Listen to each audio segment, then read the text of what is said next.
कभी महसूस हुआ है कि एक आग है जो आपके अंदर जल रही है, ना पूरी तरह बुझती है और न ही खुलकर सामने आती है। एक ऐसी इच्छा जो रात के सन्नाटे में मन को बेचैन कर देती है, जैसे कोई प्राचीन रहस्य आपके दिल को पुकार रहा हो। ये वीडियो उन चुनी हुई आत्माओं के लिए है जो अपनी गहरी इच्छाओं से चुपचाप जूझती है। उस आग और उस इच्छा का नाम है कास्ट, जो न केवल शारीरिक बल्कि आत्मिक और आध्यात्मिक स्तर पर भी युद्ध छेड़ती है। आज हम एक ऐसी यात्रा पर निकलेंगे जहां प्राचीन ज्ञान और गूढ़ रहस्यों के माध्यम से हम समझेंगे कि ये इच्छाएं क्यों उठती हैं और क्यों केवल कुछ ही आत्माएं इस गहन संघर्ष के लिए चुनी जाती हैं। तैयार हो जाइए, क्योंकि आज हम उन पर्दों को हटाएंगे जो सदियों से छिपे हुए हैं। काम, जिसे अक्सर वासना कहा जाता है, प्राचीन काल से ही मानव मन की गहराइयों में एक रहस्यमयी शक्ति के रूप में मौजूद है। ऋग्वेद से लेकर उपनिषदों तक भारत की प्राचीन साहित्यिक परंपराओं में काम को एक ऐसी शक्ति माना गया है जो सृष्टि और विनाश दोनों का कारण बन सकती है। कामदेव, जिन्हें प्रेम और इच्छा के देवता के रूप में पूजा जाता है, केवल एक शारीरिक सत्ता नहीं थे, बल्कि एक आध्यात्मिक सत्ता भी। वे केवल आकर्षण के प्रतीक नहीं थे, बल्कि उस आंतरिक अग्नि के प्रतीक थे जो आत्मा को उच्च चेतना की ओर ले जा सकती है या उसे भटकने के अंधेरे में धकेल सकती है।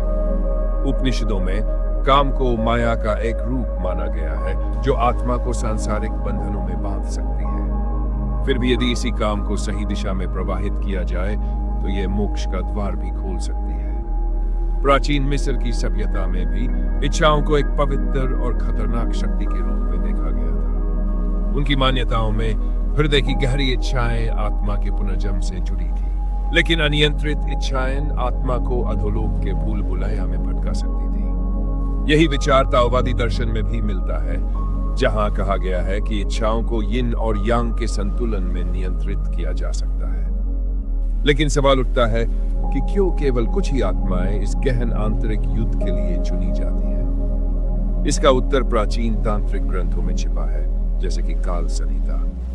इन ग्रंथों के अनुसार चुनी हुई आत्माएं, जिन्हें दिव्य तपस्वी कहा जाता है, विशेष रूप से इस युद्ध के लिए चुनी जाती हैं ताकि वे अपनी इच्छाओं को शुद्ध कर सकें और आध्यात्मिक शक्ति प्राप्त कर सकें। फिर ये ज्ञान समय के साथ गुप्त क्यों हो गया? मध्यकाल में जब धार्मिक कट्टरता बढ़ी तो प्राचीन ज्ञान को दबाया जाने लगा। तब काम और इच्छा को केवल पाप के रूप में चित्रित किया गया। पश्चिमी और पूर्वी दोनों परंपराओं में इस शक्ति को समझने के बजाय इसे दबाने पर जोर दिया गया। तंत्र और योग के गढ़, जो इच्छा की शक्ति को परिवर्तन के एक साधन के रूप में मानते थे, उन्हें आम जनता से हटा दिया गया। केवल कुछ गुप्त संप्रदाय जैसे कि नाथ योगी और बौद्ध तांत्रिक इन शिक्षाओं को जीवित रखे रहे। इन संप्रदायों का मानना था कि काम एक सामान्य मानवीय कमजोरी नहीं थी, बल्कि एक दिव्य अग्नि थी जो सही मार्गदर्शन में आत्मा को परम सत्य तक ले जा सकती थी। दार्शनिक रूप से काम को केवल शारीरिक इच्छा तक सीमित नहीं किया जा सकता है। प्लेटो ने अपने लेखन में इसे सुंदरता और पूर्णता की तलाश में आत्मा की प्यास के रूप में वर्णित किया है। भारतीय दर्शन में भगवद गीता में भगवान कृष्ण अर्जुन से कहते हैं कि यदि इच्छाओं को समझा और नियंत्रित नहीं किया गया तो वे मनुष्य की सबसे बड़ी शत्रु बन सकती है। लेकिन यही इच्छाएं जब सात्विक मार्ग पर ली जाती हैं तो आत्म जागरूकता का स्रोत बन सकती है। इस संदर्भ में चुनी हुई आत्माएं वे हैं जिनके दिल इस युद्ध के लिए तैयार है। वे जो न केवल अपनी इच्छाओं का सामना करते हैं बल्कि उन पर विजय भी प्राप्त करते हैं। इस गुप्त युद्ध को जीतने की कला सीखी है। यह युद्ध न केवल व्यक्तिगत है बल्कि सार्वभौमिक भी है। प्राचीन माया सभ्यता में इच्छाओं को विश्व की नदी कहा जाता था, जो आत्मा को या तो सृष्टि की ओर ले जाती है या विनाश की ओर। यह ऐतिहासिक और दार्शनिक संदर्भ यह स्पष्ट करता है कि काम का संघर्ष एक सामान्य मानवीय अनुभव नहीं, बल्कि एक गहन आध्यात्मिक यात्रा है जिसे केवल चुने हुए लोग ही समझ सकते हैं। लेकिन यह युद्ध क्या है और क्यों यह केवल कुछ ही आत्माओं के लिए निर्धारित है? इस प्रश्न का उत्तर जानने के लिए हमें इस रहस्य में और गहराई तक जाना होगा। काम शब्द सुनते ही मन में एक तूफान सा उठ जाता है ना? लेकिन क्या काम केवल शारीरिक आकर्षण तक सीमित है या इसके पीछे कुछ गहरा छिपा है? प्राचीन भारतीय परंपराओं में काम को आत्मा की एक गहरी प्यास के रूप में देखा जाता है, एक ऐसी अग्नि जो न केवल शरीर बल्कि मन और आत्मा को भी प्रभावित करती है। यह वही अग्नि है जो चुनी हुई आत्माओं को एक अदृश्य युद्ध के लिए तैयार करती है। लेकिन यह युद्ध क्या है और क्यों यह केवल कुछ ही आत्माओं के लिए निर्धारित है? आइए इस रहस्य को परत दर परत खोलें। सबसे पहले यह समझना महत्वपूर्ण है कि काम सिर्फ एक इच्छा नहीं बल्कि एक शक्ति है। तांत्रिक ग्रंथों में इसे कुंडलिनी का प्रारंभिक चरण कहा जाता है। इसे एक चिंगारी कहा जाता है। यह वह ऊर्जा है जो मूलाधार चक्र में सुप्त अवस्था में रहती है, और जब यह जागृत होती है तो यह आत्मा को या तो बदल सकती है, या हमें उच्च चेतना की ओर ले जा सकती है, या हमें सांसारिक मोह में उलझा सकती है। और विशेष रूप से वर्तमान समय में ऐसा अलगता है कि यह लोगों को सांसारिक मोह में अधिक उलझाती है। चुनी हुई आत्माएं वे हैं जिन भीतर यह चिंगारी पहले से ही प्रज्वलित होती है। इन आत्माओं को यह युद्ध लड़ना पड़ता है क्योंकि उनकी आत्माओं ने एक उच्च उद्देश्य के लिए जन्म लिया है। यह उद्देश्य अपनी इच्छाओं को शुद्ध करना और उन्हें दिव्य ऊर्जा में परिवर्तित करना है। एक प्राचीन कहानी सुनी होगी। हिमालय की गुफाओं में विश्वामित्र नाम के एक तपस्वी रहते। वे एक राजा थे जिन्होंने तपस्या के लिए सब कुछ त्याग दिया था। लेकिन एक दिन अप्सरा मेनका की सुंदरता ने उनके मन को विचलित कर दिया। विश्वामित्र का यह युद्ध केवल मेनका के प्रति उनके आकर्षण के बारे में नहीं था, बल्कि अपनी आंतरिक शक्ति को समझने और नियंत्रित करने के बारे में भी था। तंत्र शास्त्र कहता है कि विश्वामित्र ने अपनी इच्छाओं को दबाया नहीं, बल्कि ध्यान और साधना के माध्यम से उन्हें शुद्ध किया। यही वह रहस्य है जो चुनी हुई आत्माओं को सिखाया जाता है। काम को नकारना नहीं, बल्कि समझना और उसका उपयोग करना। लेकिन यह इतना आसान क्यों नहीं है? क्योंकि काम एक दोधारी तलवार है। एक तरफ यह हमें जीवन की रचनात्मकता, प्रेम और उत्साह से जोड़ता है। दूसरी तरफ यह हमें लालच, आसक्ति और अंधेरे की ओर खींच सकता है। उपनिषदों में इसे माया का जाल कहा जाता है, जो मन को भ्रमित करता है। चुनी हुई आत्माओं में इस जाल को पहचानने की क्षमता होती है, लेकिन इसका मतलब यह नहीं है कि उनका रास्ता आसान है। यह युद्ध कठिन है, क्योंकि यह न केवल बाहरी दुनिया के साथ, बल्कि हमारे भीतर की गहराइयों के साथ भी लड़ा जाता है। आइए इसे एक दृष्टांत से समझते हैं। कल्पना कीजिए कि आप एक विशाल जंगल में हैं और आपके सामने एक चमकता हुआ फल है। यह फल इतना आकर्षक है कि इसे देखते ही आपका मन इसे पाने के लिए बेचैन हो जाता है। लेकिन जंगल के रखवाले आपको चेतावनी देते हैं कि इस फल को खाने से आपकी प्यास तो बुझ सकती है, लेकिन यह आपको जंगल में हमेशा के लिए भटकने पर मजबूर भी कर सकता है। चुनी हुई आत्माएं वे हैं जो न तो इस फल को देखकर भागती है और न ही इसे लालच से खाती है। वे रुकती है, इसकी प्रकृति को समझती है और फिर इसे अपनी यात्रा का हिस्सा बनाती है। यही वह कला है जिसकी काम के युद्ध को जीतने के लिए आवश्यकता होती है। तो क्या यह युद्ध केवल नकारात्मक है? बिल्कुल नहीं। प्राचीन योगियों का मानना था कि काम जब सही दिशा में प्रवाहित होता है तो आत्मा को ब्रह्मांड की अनंत ऊर्जा से जोड़ सकता है। यह वह शक्ति है जो कवियों को कविता, कलाकारों को कला और साधकों को साधना देती है। लेकिन इस शक्ति को नियंत्रित करने के लिए आत्मा को पहले अपने भीतर के अंधेरे का सामना करना पड़ता है। यही वह अंधेरा है जो चुनी हुई आत्माओं को दूसरों से अलग करता है। लेकिन इस अंधेरे को और गहराई से समझने के लिए कि यह क्या है और यह कैसे प्रकट होता है, हमें अगले स्तर पर जाना होगा। जैसे जैसे हम काम के इस रहस्यमय युद्ध की गहराइयों में उतरते हैं, एक नया प्रश्न उठता है। यह आंतरिक अंधेरा क्या है जो चुनी हुई आत्माओं को बार बार चुनौती देता है? प्राचीन तांत्रिक और वेदांतिक ग्रंथों में इस अंधेरे को अविद्या या अज्ञान कहा गया है, जो मन को सत्य से दूर रखता है। लेकिन यह अज्ञान केवल अनभिज्ञता का नहीं, बल्कि उन गहरी इच्छाओं का है जो आत्मा को सांसारिक बंधनों में बांधती है। इस संदर्भ में काम सिर्फ शारीरिक आकर्षण नहीं, मन की वह तृप्त प्यास है जो हमेशा हमें कुछ और की तलाश में भटकने पर मजबूर करती है। चुनी हुई आत्मा इस प्यास को न केवल महसूस करती है, बल्कि इसे समझती और इसका सामना भी करती है। इस युद्ध की जटिलता को समझने के लिए हमें काम के दो रूपों को देखना होगा, स्थूल और सूक्ष्म। स्थूल काम वह है जो हमें बाहरी दुनिया की ओर खींचता है, शारीरिक सुख, भौतिक संपत्ति या सामाजिक पहचान की इच्छा। लेकिन सूक्ष्म काम कहीं अधिक गहरा और छिपा हुआ है। यह वह इच्छा है जो आत्मा को उसके स्रोत से जोड़ने की कोशिश करती है। लेकिन अक्सर ध्यान भंग में बदल जाती है। उदाहरण के लिए, किसी व्यक्ति के लिए गहरा प्रेम एक सूक्ष्म काम हो सकता है जो आत्मा को दिव्य प्रेम की ओर ले जाता है। लेकिन अगर यह प्रेम आसक्ति में बदल जाए तो यह आत्मा को बंधन में डाल देता है। प्राचीन बौद्ध ग्रंथों में इसे तृष्णा कहा जाता है। वह प्यास जो दुख का मूल कारण है, लेकिन मुक्ति का द्वार भी हो सकती है। एक और महत्वपूर्ण पहलू यह है कि काम का यह युद्ध गुप्त क्यों रहता है। चुनी हुई आत्माएं इस संघर्ष को दुनिया के सामने उजागर नहीं करती, क्योंकि यह एक आंतरिक यात्रा है।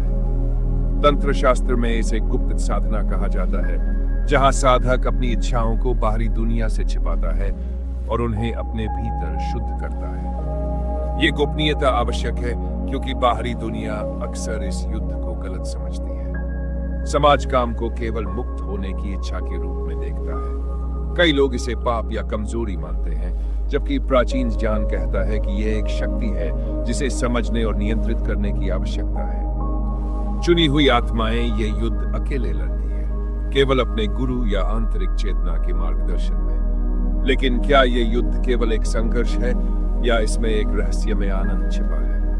प्राचीन योगियों का मानना था कि वासना का सामना करने में एक गहरा आनंद है, क्योंकि यह आत्मा को उसके सच्चे स्वरूप से जोड़ता है। जब आप अपनी इच्छाओं को दबाने के बजाय उन्हें समझते हैं, तो आप उनके पीछे छिपे सत्य को देखने में सक्षम होते हैं। यह सच है कि आपकी आत्मा का ब्रह्मांड से गहरा संबंध है। दाओवादी दर्शन में इसे प्रवाह के साथ चलना कहा जाता है, जहां इच्छाओं को न तो दबाया जाता है और न ही उनमें डुबोया जाता है, बल्कि उन्हें एक नदी की तरह बहने दिया जाता है। इस संदर्भ में एक सामान्य मिथ्या को दूर करने की आवश्यकता है। कई लोग मानते हैं कि आध्यात्मिकता का अर्थ इच्छाओं से पूरी तरह मुक्ति है, लेकिन छांदोग्य उपनिषद जैसे प्राचीन ग्रंथ कहते हैं कि सच्ची मुक्ति इच्छाओं को नष्ट करने में ही, बल्कि उन्हें दिव्य उद्देश्य के लिए उपयोग करने में है। चुनी हुई आत्माएं विशेष हैं, क्योंकि उन्हें यह कला सीखने के लिए चुना गया है।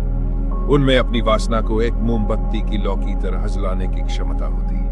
न तो इसे बुझाने की कोशिश करते हैं और न ही इसे नियंत्रण से बाहर जाने देते हैं। एक और रहस्य यह है कि यह युद्ध केवल व्यक्ति से संबंधित नहीं, बल्कि सामूहिक चेतना से भी संबंधित है। प्राचीन माया और भारतीय तांत्रिक परंपराओं में यह माना जाता था कि जब एक आत्मा अपनी इच्छाओं को शुद्ध करती है, तो वह पूरी मानवता की चेतना को ऊपर उठाने में योगदान करती है। इसलिए चुनी हुई आत्माओं का यह युद्ध न केवल उनके लिए, बल्कि पूरी दुनिया के लिए महत्वपूर्ण है। लेकिन इस युद्ध को जीतने का रास्ता क्या है? क्या कोई प्राचीन तकनीक या साधना है जो हमें इस गहन संघर्ष में मदद कर सकती है? इसका उत्तर देने के लिए हमें अब व्यावहारिक मार्ग की ओर बढ़ना होगा। अब जब हमने काम के युद्ध की गहराइयों को समझ लिया है, तो सवाल उठता है कि इस आंतरिक संघर्ष को जीतने का व्यावहारिक तरीका क्या है? प्राचीन तांत्रिक और योगिक परंपराएं हमें ऐसी तकनीकें देती हैं जो न केवल इस युद्ध को लड़ने में मदद करती हैं, बल्कि हमारी इच्छाओं को शुद्ध करती हैं और उन्हें आध्यात्मिक शक्ति में बदल देती है। ये तकनीकें जटिल नहीं बल्कि सरल है और इन्हें रोजमर्रा के जीवन में लागू किया जा सकता है। आइए कुछ ऐसी प्राचीन प्रथाओं और अभ्यासों को जानें जो चुनी हुई आत्माओं को उनके गुप्त युद्ध में विजयी बना सकती है। पहला है साक्षी भाव का अभ्यास, यानी अवलोकन की कला। तंत्र शास्त्र और भगवद गीता दोनों में साक्षी भाव को एक शक्तिशाली उपकरण माना गया है। इसका अर्थ है अपनी इच्छाओं को दबाने या उनसे भागने के बजाय एक तटस्थ बिंदु से देखना। जब भी आपके मन में कोई तीव्र इच्छा उठे, तो गहरे ले और अपने मन को एक दर्पण की तरह बनाएं जो उस इच्छा को बिना गले लगाए हुए देखता है। आइए इसके कुछ अभ्यास जानते हैं। एक शांत जगह पर बैठे, आंखें बंद करें और ध्यान दें कि आपकी इच्छा कहां से उत्पन्न होती है। क्या यह आपके शरीर में हृदय गति या पेट की परेशानी की तरह है, या यह आपके मन में विचारों के रूप में प्रकट हो रही है? इसे बिना किसी निर्णय के देखें। अपने आप से कहे, मैं इस इच्छा को देखता हूं, लेकिन मैं ये इच्छा नहीं हूं। इस अभ्यास को प्रतिदिन 5 से 10 मिनट तक करें। धीरे धीरे आपकी इच्छाएं आपको नियंत्रित करने के बजाय आपके लिए स्पष्ट होने लगेंगी। दूसरा है कुंडलिनी जागृति का प्रारंभिक अभ्यास। प्राचीन तांत्रिक परंपराओं में काम को कुंडलिनी ऊर्जा का प्रारंभिक रूप माना जाता है। इसे नियंत्रित करने के लिए मूलाधार चक्र को संतुलित करना आवश्यक है। इस कुछ अभ्यास है मूलाबंध, सुखासन या पद्मासन में बैठे, अपनी रीढ़ को सीधा रखें और गहरी सांस लें। धीरे धीरे अपने पेल्विक फ्लोर की मांसपेशियों को ढीला करें। अपनी जीभ को सिकोड़ें जैसे आप मूत्र के प्रवाह को रोक रहे हो। इसे 5 से 10 सेकंड तक रोकें और फिर छोड़ दें। अपनी सांस को सामान्य रखें और अपना ध्यान अपनी रीढ़ के आधार पर मूलाधार चक्र पर केंद्रित करें। इसे प्रतिदिन 10 से 15 बार दोहराएं। यह अभ्यास न केवल शारीरिक ऊर्जा को संतुलित करता है बल्कि आपकी इच्छाओं को शुद्ध करने में भी मदद करता है। तीसरा है संकल्प और मंत्र साधना। प्राचीन भारतीय परंपराओं में मंत्र शक्तिशाली उपकरण हैं जो मन को केंद्रित करने में मदद करते हैं। काम के विरुद्ध युद्ध में संकल्प और मंत्र का संयोजन आपकी इच्छाओं को सही दिशा में मोड़ सकता है। आइए इसके कुछ अभ्यास जानते हैं। एक शांत जगह पर बैठे और अपने सामने एक दीपक जलाएं। दीपक की लौ को एकटक देखते हुए अपने भीतर एक गहन निश्चय का जन्म होने दें। एक संकल्प लें जैसे मैं अपनी इच्छाओं को शुद्ध करके अपनी आत्मा का उत्थान करूंगा। इस संकल्प को अपने हृदय में अनुभव करें जैसे ये आपकी प्रत्येक सांस के साथ आपके भीतर उतर रहा हो। इसके बाद ओम नमः शिवाय या ओम ह्रीं क्लीं नमः जैसे मंत्र का जाप करें। हर मंत्र के उच्चारण के साथ ये महसूस करें कि आपकी समस्त ऊर्जा शुद्ध हो रही है और आपका मन गहरे शांति के सागर में उतर रहा है। ये मंत्र आपकी ऊर्जा को शुद्ध करते हैं और मन को स्थिरता प्रदान करते हैं। इस मंत्र का प्रतिदिन सुबह या रात को 10 मिनट तक जाप करें। साथ ही अपने संकल्प को भी दोहराएं। चौथा है रचनात्मक अभिव्यक्ति। काम की ऊर्जा को केवल दबाने के बजाय उसे रचनात्मक कार्यों में प्रवाहित करें। प्राचीन योगी कविता, नृत्य या कला का उपयोग कर सकते हैं। अपनी इच्छाओं को व्यक्त करने के लिए उपयोग की जाने वाली कुछ प्रथाएं हैं। एक डायरी लें और अपनी सबसे गहरी इच्छाओं को शब्दों में लिखें। इसे कविता, कहानी या पत्र के रूप में व्यक्त करें। जब आप ऐसा करते हैं तो हर शब्द के साथ अपने भीतर की भावनाओं को बाहर आने दें। यदि आप कला में रुचि रखते हैं तो अपनी भावनाओं को चित्रों या रंगों के माध्यम से व्यक्त करें। हर रंग और हर रेखा में अपनी ऊर्जा को बहने दें। यह प्रक्रिया आपकी इच्छाओं को एक रचनात्मक और सकारात्मक दिशा में ले जाएगी, जिससे वे आपको बांधने के बजाय मुक्त करेंगी। पांचवा और अंतिम है सामान्य गलतियों से बचना। अपनी इच्छाओं को दबाने की कोशिश न करें क्योंकि इससे वे और अधिक शक्तिशाली हो सकती हैं। इसके बजाय उन्हें समझें और एक साक्षी के रूप में उनका अवलोकन करें। हर बार जब आप किसी इच्छा को आते हुए देखें तो उसे शांति से स्वीकार करें, जैसे आप किसी बच्चे को देख रहे हो। बहुत अधिक साधना या कठोर अनुशासन आपके मन को और अधिक बेचैन कर सकता है। संतुलन बनाए रखें। अपने भीतर दया और सहनशीलता को स्थान दें। यदि आपको लगता है कि यह युद्ध बहुत कठिन होता जा रहा है तो एक अनुभवी गुरु या आध्यात्मिक मार्गदर्शक से सलाह लें। उनकी उपस्थिति आपके भीतर की लड़ाई को सहज बना सकती है। इन प्रथाओं को अपनाकर आप न केवल अपनी इच्छाओं को समझने में सक्षम होंगे बल्कि उन्हें अपनी आध्यात्मिक यात्रा का हिस्सा भी बना पाएंगे। यह प्रक्रिया आपके मन को गहरी शांति देगी और आपकी आत्मा को उच्च चेतना की ओर ले जाएगी। लेकिन इस यात्रा का अंतिम पड़ाव क्या है और यह युद्ध हमें कहां ले जाता है? इसके उत्तर के लिए हमें अंतिम निष्कर्ष की ओर बढ़ना होगा। हमने एक यात्रा पूरी की है जो न केवल काम के युद्ध को समझने के लिए थी बल्कि ये जानने के लिए भी थी कि चुनी हुई आत्माएं इस युद्ध को क्यों और कैसे लड़ती है। प्राचीन ज्ञान हमें सिखाता है कि काम एक शत्रु नहीं बल्कि एक शक्ति है, एक अग्नि जो हमें या तो जला सकती है या प्रकाशित कर सकती है। चुनी हुई आत्माएं इस अग्नि को न केवल सहन करती हैं बल्कि इसे अपनी आध्यात्मिक यात्रा का ईंधन बनाती है। यह युद्ध गुप्त है क्योंकि यह आपके और आपके सच्चे स्वरूप के बीच एक संवाद है। हर बार जब आप अपनी इच्छाओं का सामना करते हैं तो आप अपने भीतर छिपे दिव्य सत्य के और करीब आते हैं। क्या आप उन चुनी हुई आत्माओं में से एक हैं? क्या आप अपनी इच्छाओं को समझने और उन्हें शुद्ध करने की कला सीखने के लिए तैयार हैं? इस यात्रा को और गहराई से जानने के लिए नीचे टिप्पणी करें, वीडियो को लाइक करें और साझा करें। हमें बताएं कि यह युद्ध आपके लिए क्या मायने रखता है। हमारे चैनल को सब्सक्राइब करें और इस प्राचीन ज्ञान की खोज में हमारे साथ बने रहें।